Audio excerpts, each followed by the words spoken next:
Hello everyone. Welcome to problem, 3.28 of David Griffiths Electrodynamics. So yeah, we're going to get started. This one's a fun problem. Similar to the one we did before, we're still doing multipole expansion stuff. So yeah, let's kind of jump into it. So the problem states that we have a circular ring of charge in the XY plane, and it has a radius of big R, and then it's centered at the origin, and it carries a uniform line charge density of lambda. So lambda describes, the charge per unit distance, essentially along the line of charge here. So it just describes, and it's a uniform value. So it's just like some charge per unit distance. And it wants us to find the first three terms in the multipole expansion. So n equals 0, 1, and 2, essentially in the summation up here. I wrote out the multipole expansion formula up here just to have for reference. So yeah, that's basically what the problem asks us to do. I'm going to kind of jump into this. So I kind of just want to go through and define some things real quick. So since we're, this formula is more generally in three dimensions, right? We're integrating over some region of space that contains some charge, right? We're integrating over some volume of charge. But in this case, we're not integrating over a volume of charge. We just have a line charge here. So we're integrating over that line. We're basically doing a line integral over this line. So instead of having a charge density in 3 dimensions rho, we just have d tau, where d tau is like the 3-dimensional volume, infinitesimal volume that we'd be integrating over. We have a 1-dimensional case where lambda is the charge density, and I'm using prime notation here to denote any coordinate that is referencing like where the charge that we're currently integrating with over. So like we'd be integrating each infinitesimal piece of charge around this whole thing. Anything with the prime indicates it has to do with the charge location. Anything without the prime indicates that it's the evaluation point location, so where we're trying to find the potential at. So when you see primes and no prime variables, that's kind of what these mean, and we kind of have to be careful with these coordinates here in these notations, because it does get a little bit confusing in this problem. So anyways, lambda times dl, right? dl is just an infinitesimal piece of that line on the ring. So charge per unit length times the length would give us the charge. And so inside of the integral here, that will just replace that. Now in our case, lambda is not a function of anything. It's just a uniform charge, so it's just a constant. And dl here, right? So if you take a little piece of the ring here, it's like an arc length, right? It's a little tiny piece of arc length that's subtended by the angle d phi prime, sorry, where phi prime here, phi prime is the angle, to subtending, wherever we're at right now. So phi prime is the angle to the vector from the x-axis to the vector pointing to the line charge, the piece of line charge we're currently at. And we can just represent that tiny arc length using the arc length formula. So it's just going to be the radius r, big R, times d phi prime, which is the infinitesimal angle that subtends that arc length. So this here is going to be what we use essentially here in our integral. And I just note that phi prime is our integration variable, since we're integrating over the charge, whereas phi is going to be the spherical coordinate of wherever this point is, right? This point is a spherical coordinate point. It has r, theta, and prime coordinates. So phi without the prime is just indicating the azimuthal angle of this point. All right, so that's just a bunch of setup kind of out of the way. So let's go ahead and do the easy part first. So we're going to evaluate for n equal to 0 here, the first term. Essentially, this just becomes a line integral, and anything to the 0 power is 1. The 0th Legendre polynomial is just 1. And so we're just integrating this essentially. So we just have lambda r d phi prime, where this integral goes from phi prime, I gotta make sure I be correct here, goes from 0 to 2 pi, and so this just becomes 2 pi r lambda. And that's the first term of the multipole expansion. It's fairly straightforward. Now, it gets a little bit more complicated when we get to n equals to 1. So if you plug in n equal to 1, what you find is, and we're just taking this portion, we'll handle this portion at the end, so just the integral. We have r prime to the n, where r prime is just going to be capital R, right? R prime is just the radius, right? The ring is at the length of the radius, so that's just going to be r. Then we have the first Legendre polynomial, which is going to be cosine of alpha. Now remember, the multipole expansion formula is in terms of this alpha, cosine of alpha, where alpha is the angle between the r vector, which is the point in space we're trying to find the potential at, and the r prime vector, which is the point where the charge that is producing that potential at, like each piece of charge, right? So it's the angle between those two vectors. Now in the last problem, r was on the z-axis, so alpha just became the normal spherical polar coordinate theta. But in this case, now we're in a more general problem where r is not aligned on the z-axis, it's just some random point in space. And so alpha is just some angle difference between these two vectors that will be variable. And so we need to express alpha in terms of something we can integrate, right? Because we plug in cosine alpha here, and lambda r d phi prime, which is our last portion, but our integration variable is in terms of phi prime, so we have to get alpha expressed in terms of something we can integrate, because right now we can't do this integral. So to do so, well, you can kind of use the definitions of the spherical coordinate system, right? So our vector r here, in Cartesian coordinates is just x hat plus y hat plus z hat. Now if you express this in terms of spherical coordinates, you get r sine theta cosine phi for x, r sine theta sine phi for y, and r cosine theta for z, right? This is just essentially the spherical coordinate definition for the 3D vector. And then for r prime, which is this vector, which is in the xy plane, so it's basically just a polar coordinate, we get r cosine of phi prime, right? So phi prime is this angle, where like phi in this one is a different angle just depending on where this point is, right? And r, capital R here, because it's just the radius. So x is just r cosine phi, and y is just r sine phi, right? Because the x portion is this, and the y portion is this, so it's just the sine and you use sine and cosine of that angle to figure that out. And then if you take the dot product of the two vectors, right? Well, what do we know about the dot product? Well, the dot product gives us, we can express the dot product in a form that gives us, like, we take the magnitude of this vector times the magnitude of this vector times the cosine of the angle between them. So the angle between them is alpha, right?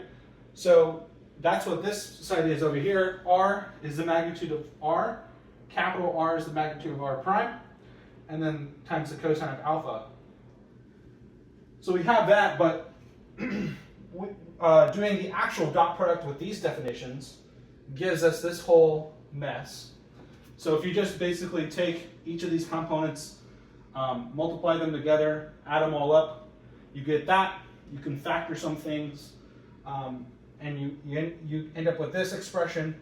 and you set that equal to the other definition of the dot product, which is just the multiplication of the magnitudes times the cosine of the angle between them. And then you can solve for cosine alpha, essentially just dividing everything.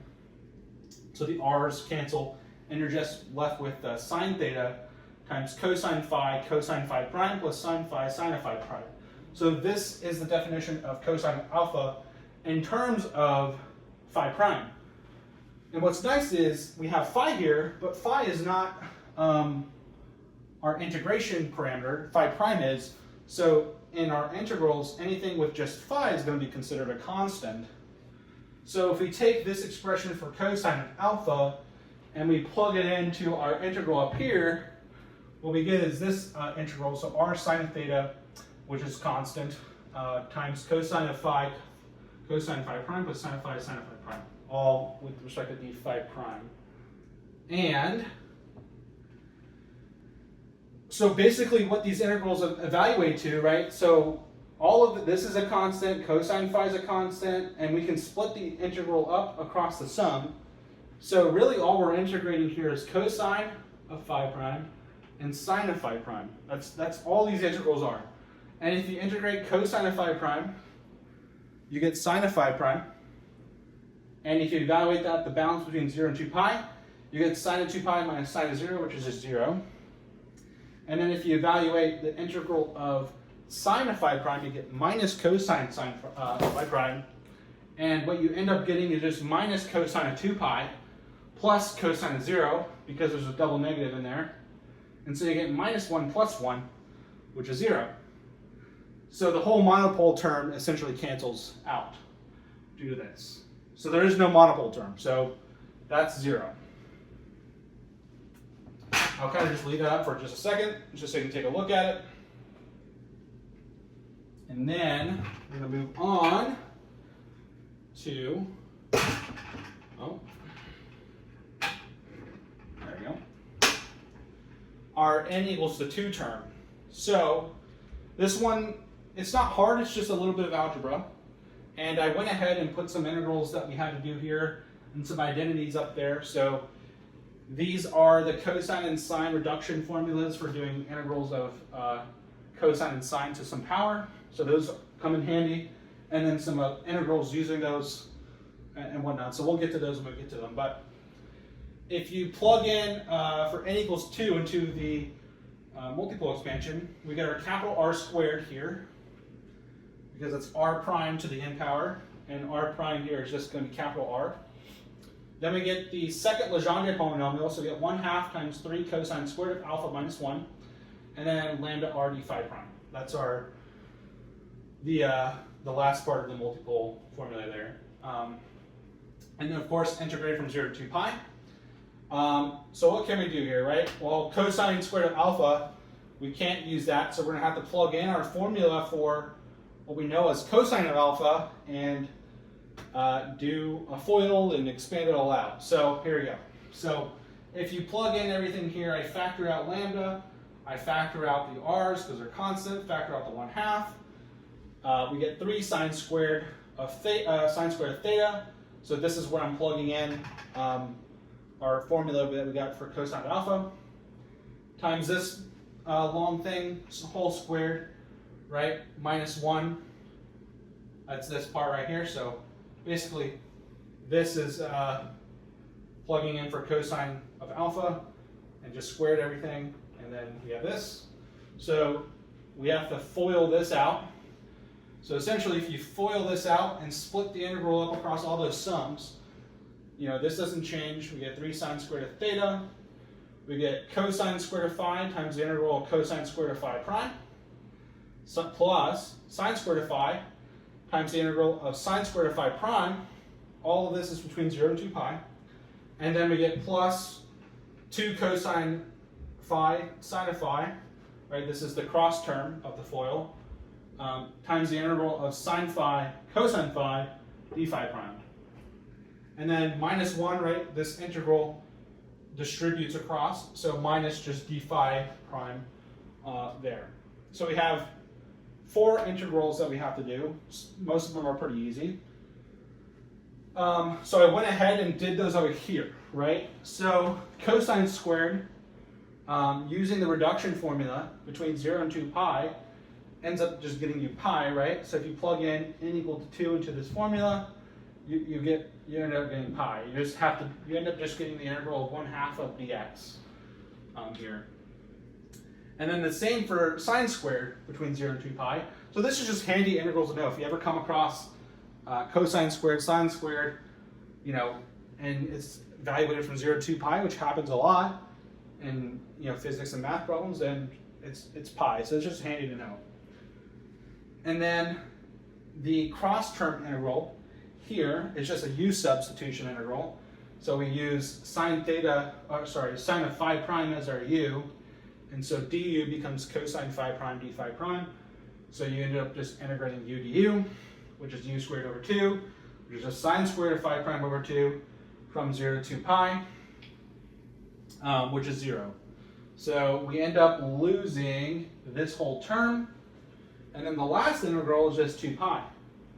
So if you take all that information and plug it in, we get cosine squared phi times pi plus sine squared phi times pi plus 0 minus 2 pi. And then what's nice about this is, of course, the 0 drops away. But if you factor out pi here, cosine squared plus sine squared is 1. So that just becomes 1. And so this simplifies down to 3 sine squared of theta times pi minus 2 pi with all the constants out front. And I mean, you could stop there. There's really no, there's not really much benefit. I mean, if you look in Griffiths' solutions manual, he morphs it into getting it in terms of Legendre polynomials. But I mean, there's really no point to that. I mean, you can, and I tried to do that here, but anyways, what I did here was I factored out 2. So I brought 2 and canceled that 2 out, and this becomes 3/2. I also factored out pi, so I just get the 3/2 sine squared of theta minus 1. And sine squared of theta is the same as 1 minus cosine squared of theta, so I replaced that there. And that just became 1/2 minus cosine squared.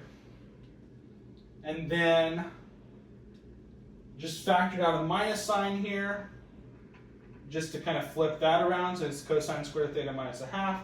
Anyways, that's what I ended up just sticking with. There's really no point to doing this. You could have stopped here. Just simplify it how you want to. But if you get to what I have, then the potential is going to be approximately equal to, right? Because this is an approximation. So the first term, which wasn't 0, we got the 1 over 4 pi epsilon naught, right? Let me just remind you guys. So our summation here, right? We have 1 over 4 pi epsilon naught. And then 2 pi r lambda. That was our n equals 0 term. But we got to divide by 1 over r to the n plus 1. So that's why there's a 1 over r here. Then the second term was 0. But then the third term is this. So a minus sign because we have a minus here.